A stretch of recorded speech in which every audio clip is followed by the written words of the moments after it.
அதில் நம்ம வந்து புதிய இலைகளை பயன்படுத்த முடியலனாலும் சரி, முருங்கை இலையில் நிழலில் உலர்த்தி பொடியாக்கி பயன்படுத்தினோங்க. நம்ம வந்து பயன்படுத்த வேண்டிய முருங்கை இலை வந்து நம்ம வாரம் ஒரு முறையாச்சும் உணவில் எடுத்துக்க வேண்டியது ரொம்ப ரொம்ப முக்கியமான விஷயம். இது வந்து ரொம்பவுமே வந்து ஹெல்த் கான்ஷியஸ் உள்ள விஷயம். அதனால் முருங்கைக்கீரை கண்டிப்பாக உங்களுடைய உணவில் எடுத்துக்கோங்க. நெக்ஸ்ட் டிப், நம்ம வந்து வழக்கமான ரசம் செய்முறையில் வந்து எப்போவுமே வந்து கொஞ்சமாக வந்து கொதிக்கும் போது வந்து நம்ம சிறிய முருங்கை இலைகளை தான் நம்ம வந்து சேர்த்து கொதிக்க விடலாம். இதோட பலன் என்னென்னு பார்த்தீங்கன்னா, சுவையான ரசம் மற்றும் ஆரோக்கியமான ரசம் வந்து உங்களுக்கு கிடைக்க வாய்ப்பு இருக்குது. ட்ரை பண்ணி பாருங்கள்.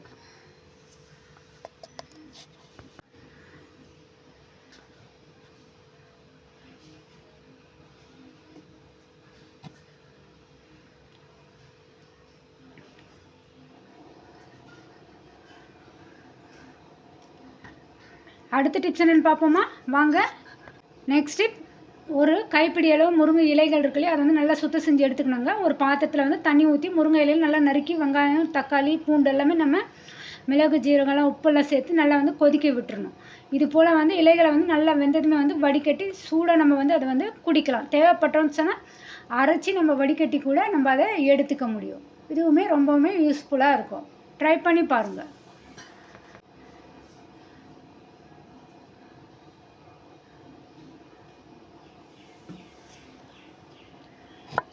நெக்ஸ்ட் டிப் என்னென்னு பார்ப்போம். நாவல் மரத்துடைய துண்டுகளை வந்து சுத்தம் செஞ்சு நல்லா தண்ணி தொட்டியில் நம்ம போட்டுன்னு சொன்னால் பாக்டீரியா, பூஞ்சை இதெல்லாமே வளர்கிறது வந்து தடுக்குங்க. 200 கிராம் எடையுள்ள நாவல் மரத்துண்டு அதெல்லாம் வந்து அதோட இலையில் வந்து நம்ம பயன்படுத்தணும். இப்படி பயன்படுத்தும் போது நம்மளோட தண்ணி தொட்டியெல்லாம் இருக்கு இல்லையா, அதில் இருக்கிற பாக்டீரியாஸ் எல்லாமே வந்து அழிஞ்சு போகிறதுக்கு வாய்ப்பு இருக்குது. கண்டிப்பாக நீங்களுமே ட்ரை பண்ணி பாருங்கள். ரொம்பவுமே யூஸ்ஃபுல்லான டிப்ஸாக இருக்கும். நெக்ஸ்ட் டிப், ஒரு கப் தண்ணியில் வந்து 1/4 கப் வினிகர் சேர்த்து முட்டை சமைச்ச பாத்திரங்கள் நல்லா வந்து ஊற்றி 10 to 15 நிமிஷம் நம்ம வந்து ஊற வச்சு கழுவணுங்க. வினிகர் வாசனையை வந்து நீக்கிறதுனால வந்து ரொம்பவுமே வந்து பயனுள்ளதாக இருக்கும்.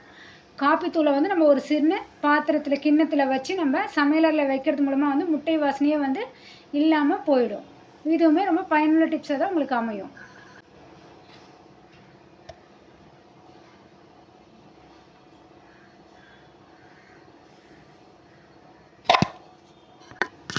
நெக்ஸ்ட் டிப், எலுமிச்சை சாறை வந்து தண்ணியில் கலந்துணும் பாத்திரங்களில் ஊற வச்சு நல்லா வந்து கழுவுணுங்க. இப்படி கழுவும்போது வாசனையை வந்து நீக்கும். ரொம்பவுமே வந்து சமையலறையில் இருக்கிற கிண்ணத்தில் எலுமிச்சை துண்டுகள் நம்ம வச்சோம்னு சொன்னால் நல்ல வாசனையாகவும் இது ஸ்ப்ரெட் ஆகிறதுக்கு உங்களுக்கு ரொம்பவுமே யூஸ்ஃபுல்லாக இருக்கும். ட்ரை பண்ணி பாருங்கள்.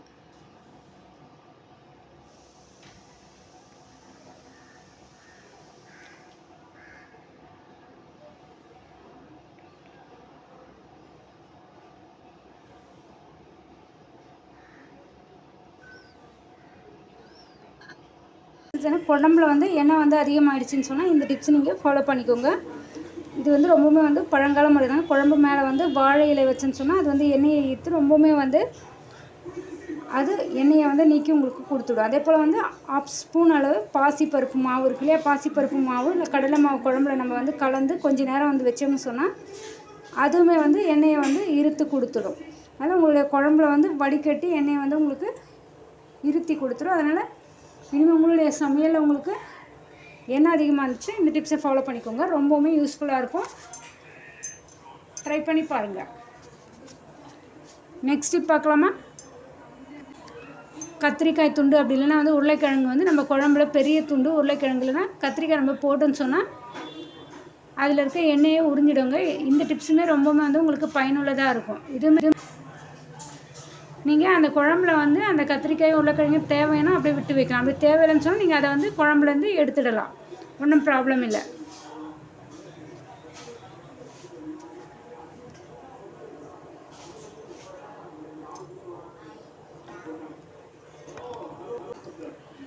அதே போல் வந்து எண்ணெய் அளவை வந்து நம்ம மிதமாக வந்து எடுத்துக்கிறது ரொம்ப ரொம்ப முக்கியமான விஷயங்க. குழம்பு வந்து திக்காக வேணும்னா சின்ன சின்ன தூள்கள், தேங்காய் வத்தல் இதெல்லாமே நம்ம சேர்த்தோம்னு சொன்னால் இதில் இருக்க எண்ணெய் எல்லாத்துலேயுமே வந்து அது இழுத்து கொடுத்துரும். தேவையில்லாத எண்ணெய்கள் எல்லாமே வந்து உங்களுடைய குழம்புலேருந்து நீக்கி எடுத்துட முடியும். ட்ரை பண்ணி பாருங்கள்.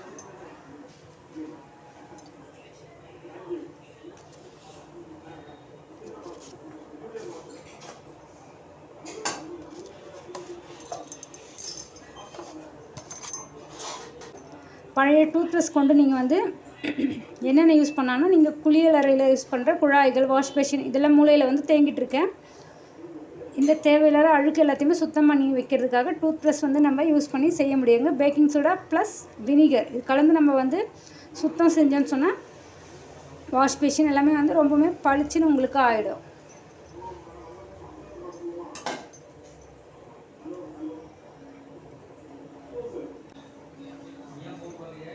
ட்ரை பண்ணி பாருங்கள்.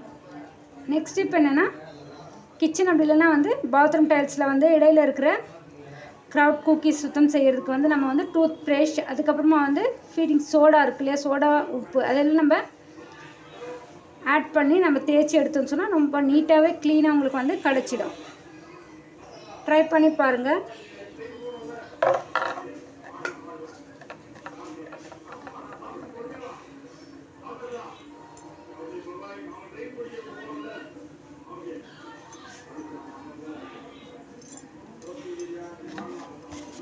நெக்ஸ்ட் இப்போ என்னென்னு பார்ப்போம். நம்மளுடைய டூத் ப்ரஷ் இருக்குல்லையே அது வந்து புதுசாக இல்லைன்னு சொன்னால் நம்ம பயன்படுத்துறதுக்கு முன்னாடி வந்து சோப்பு தண்ணியில் வந்து நல்லா கழுவி உலர வச்சுடுவோங்க. வெவ்வேறு வேலைகளுக்கு நம்ம வெவ்வேறு வகையான டூத் ப்ரஷ்ஷை நம்ம யூஸ் பண்ணிடலாம்.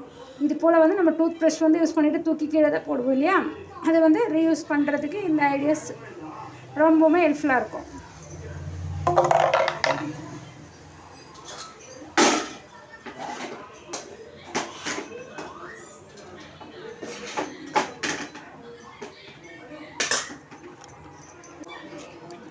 சிலிண்டர் மேலே வந்து நம்ம வேறு விதமான பொருட்கள், பாட்டில், பிளாஸ்டிக், துணிகள் இதெல்லாமே நம்ம வைக்கக்கூடாதுங்க.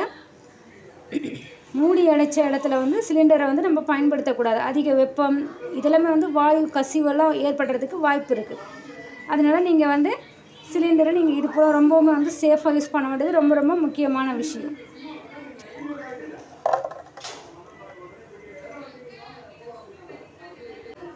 நெக்ஸ்ட்டு வீட்டில் வந்து 2 சிலிண்டர்கள் நம்ம வந்து வச்சுருக்கணுங்க. அது ரொம்ப நல்லது. ஒன்று காலியான போது வந்து மற்றொன்று தயாராக வச்சுருக்க வேண்டியது ரொம்ப ரொம்ப முக்கியமான விஷயம்.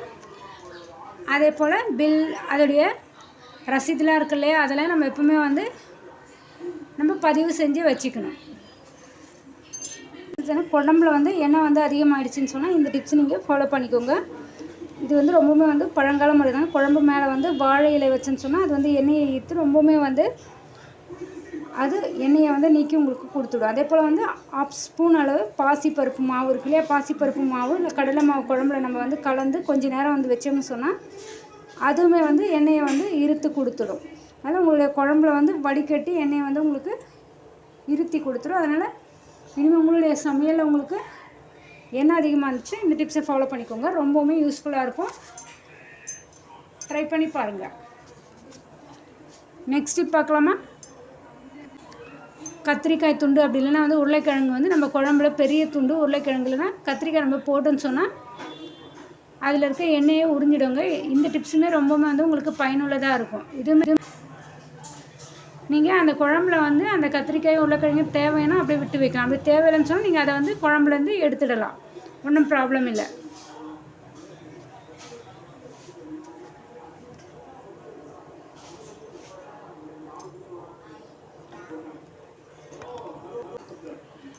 அதே போல் வந்து எண்ணெய் அளவு வந்து நம்ம மிதமாக வந்து எடுத்துக்கிறது ரொம்ப ரொம்ப முக்கியமான விஷயம். குழம்பு வந்து திக்காக வேணும்னா சின்ன சின்ன தூள்கள், தேங்காய் வத்தல் இதெல்லாமே நம்ம சேர்த்தோம்னு சொன்னால் இதில் இருக்க எண்ணெய் எல்லாத்துலேயுமே வந்து அது இழுத்து கொடுத்துரும். தேவையில்லாத எண்ணெய்கள் எல்லாமே வந்து உங்களால் உங்களுடைய குழம்புலேருந்து நீக்கி எடுத்துட முடியும். ட்ரை பண்ணி பாருங்கள்.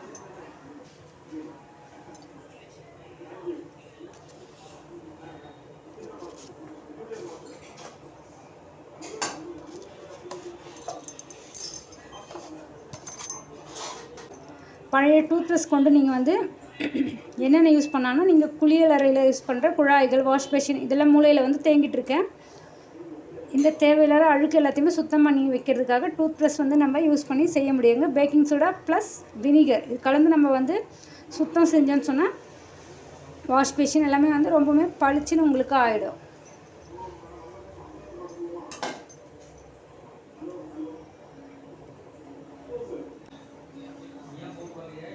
ட்ரை பண்ணி பாருங்கள்.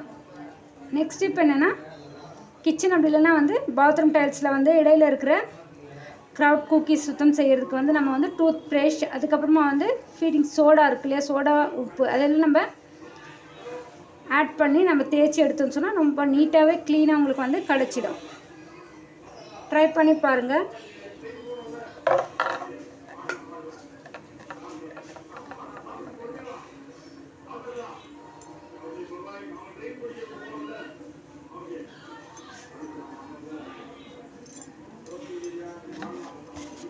நெக்ஸ்ட் இப்போ என்னென்னு பார்ப்போம். நம்மளுடைய டூத் ப்ரஷ் இருக்குல்ல, அது வந்து புதுசாக இல்லைன்னு சொன்னால் நம்ம பயன்படுத்துறதுக்கு முன்னாடி வந்து சோப்பு தண்ணியில் வந்து நல்லா கழுவி உலர வச்சுடுங்க. வெவ்வேறு வேலைகளுக்கு நம்ம வெவ்வேறு வகையான டூத் ப்ரஷ்ஷை நம்ம யூஸ் பண்ணிடலாம். இது போல் வந்து நம்ம டூத் ப்ரஷ் வந்து யூஸ் பண்ணிவிட்டு தூக்கி கீழே தான் போடுவோம் இல்லையா, அதை வந்து ரீயூஸ் பண்ணுறதுக்கு இந்த ஐடியாஸ் ரொம்பவுமே ஹெல்ப்ஃபுல்லாக இருக்கும்.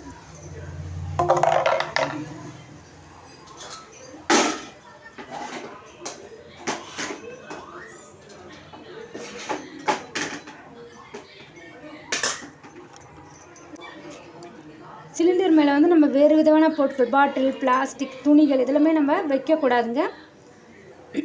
மூடி அடைச்ச இடத்துல வந்து சிலிண்டரை வந்து நம்ம பயன்படுத்தக்கூடாது. அதிக வெப்பம் இதெல்லாமே வந்து வாயு கசிவெல்லாம் ஏற்படுறதுக்கு வாய்ப்பு இருக்குது. அதனால் நீங்கள் வந்து சிலிண்டரை நீங்கள் இது போல் ரொம்பவுமே வந்து சேஃபாக யூஸ் பண்ண வேண்டியது ரொம்ப ரொம்ப முக்கியமான விஷயம்.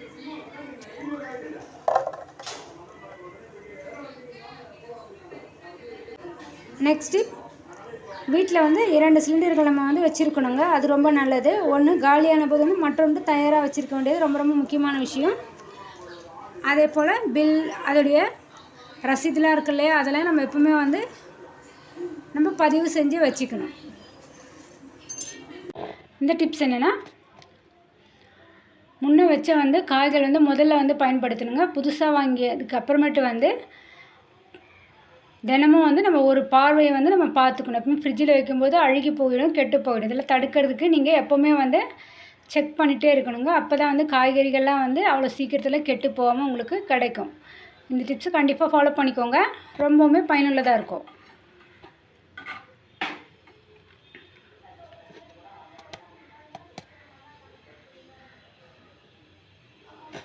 நெக்ஸ்ட் டிப், புதினா, கொத்தமல்லி போன்றவெல்லாம் வந்து கொஞ்சம் வந்து தண்ணி உள்ள பாட்டிலில் வந்து வைக்கணும். அதுக்கு மேலே வந்து பிளாஸ்டிக் கவர் போட்டு நம்ம ஃப்ரிட்ஜில் வந்து வச்சோன்னு சொன்னால் அதோடைய 7 நாட்கள் வரும் கூட அது வந்து கெட்டு போகாமல் உங்களுக்கு அப்படியே ஃப்ரெஷ்ஷாக கிடைக்குங்க. ட்ரை பண்ணி பாருங்கள்.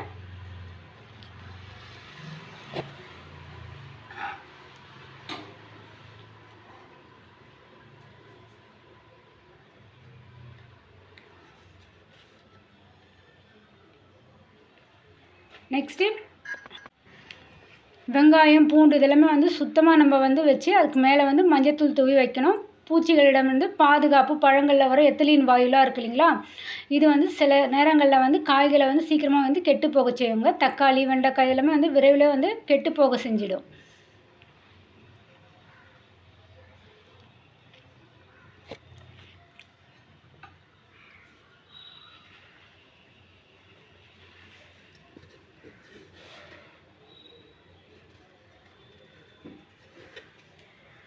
நெக்ஸ்ட்டு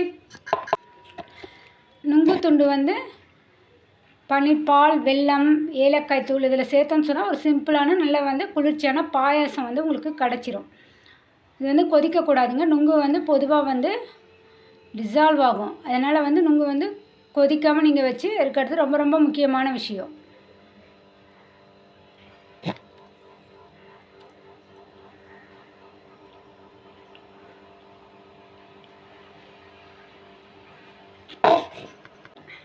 நெக்ஸ்ட்டு வெங்காய ஊத்தப்பம் வந்து சூடாக இருக்கும்போதே வந்து அதை வந்து பரிமாறணும்னு சொன்னால் அது நல்ல வாசனையும் சுவையும் வந்து இருக்குங்க.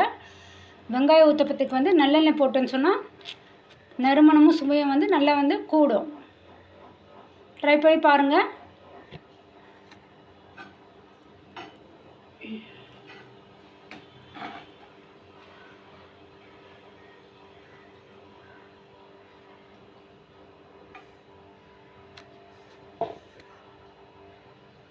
நெக்ஸ்ட்டு நம்ம வந்து முன்னாடியே வந்து வெங்காயம் உப்பில் கலக்க வேண்டாங்க. வெங்காயம் வந்து உப்பு கூட கலந்துன்னு சொன்னால் சாப்பாட்டுக்கு நேரம் போகும் வரைக்கும் வந்து ஈரமாகி தண்ணி விடும். இது வந்து ஊத்தப்பம் இருக்குல்லையே அதோடைய கிறிஸ்பினஸை வந்து கெடுக்கும். அதில் நீங்கள் வந்து ஊத்தப்பம் செய்யும்போது இந்த டிப்ஸை ஃபாலோ பண்ணிக்கோங்க.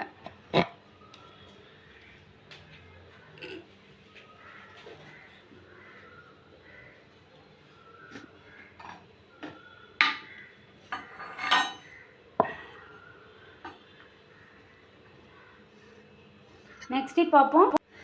பீட்ரூட் வந்து வெந்து வாடி போகாமல் இருக்கிறதுக்கு வந்து மெதுவாக வந்து சிம்மில் வேக வைக்கணுங்க. தாளிக்கும் போது வந்து கொஞ்சம் உப்பு போடாமல் இருக்கணும். இதனால் வந்து பீட்ரூட் தண்ணி விடாமல் அது நமக்கு கிடைக்கும்.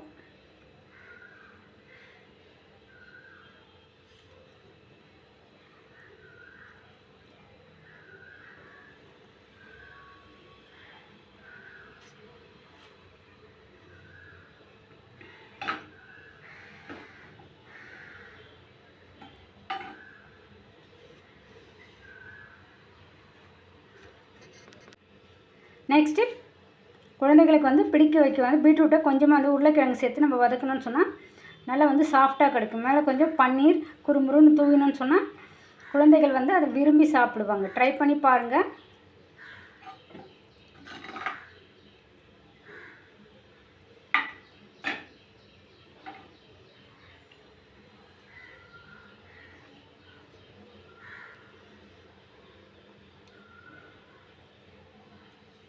நெக்ஸ்ட்டு பீட்ரூட்டை வந்து குக்கரில் ஒரு விசில் மட்டுமே கொதித்து நம்ம எடுத்துட்டோம் சொன்னால் வேகத்துக்கு சரியாக இருக்குங்க. நியூட்ரிஷன் குறையாமல் இருக்கும். இது கூட வந்து கொஞ்சமாக சோம்பு, சுக்கு, பட்டை, கிராம்பு போட்டு நம்ம பேஸ்ட்டு செஞ்சு நல்லா சேர்த்துன்னு சொன்னால் நல்லா வந்து ஹெர்பல் பீட்ரூட் போல் உங்களுக்கு நல்லா கிடைக்கும். ட்ரை பண்ணி பாருங்கள்.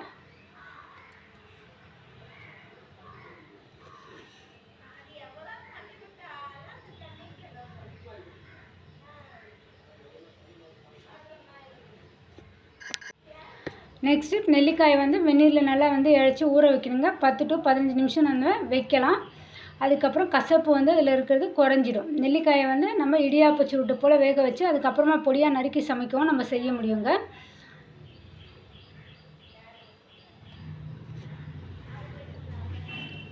என்ன வியூவர்ஸ், நம்ம வீடியோவில் சொல்லியிருக்க எல்லா தகவலுமே உங்களுக்கு ரொம்ப பயனுள்ளதாக இருந்திருக்குன்னு நினைக்கிறேன். இந்த டிப்ஸில் ஏதாச்சும் ஒரு டிப்ஸ் உங்களுக்கு யூஸ் ஆச்சுன்னு சொன்னால் அதை கமெண்ட் செக்ஷனில் சொல்லுங்கள். மேலும் பயனுள்ள எல்லா தகவலும் உங்களுக்கு வேணும்னா நம்ம கிக்கி குக்கிங் சேனல் சப்ஸ்கிரைப் பண்ணுங்கள், லைக் பண்ணுங்கள். ரொம்பவுமே யூஸ்ஃபுல் நினச்சிங்கன்னா ஃப்ரெண்ட்ஸ் அண்ட் ஃபேமிலிக்கு ஷேர் பண்ணுங்கள். மேலும் நல்லதொரு வீடியோவில் சந்திப்போம். தேங்க்ஸ் ஃபார் வாட்சிங்.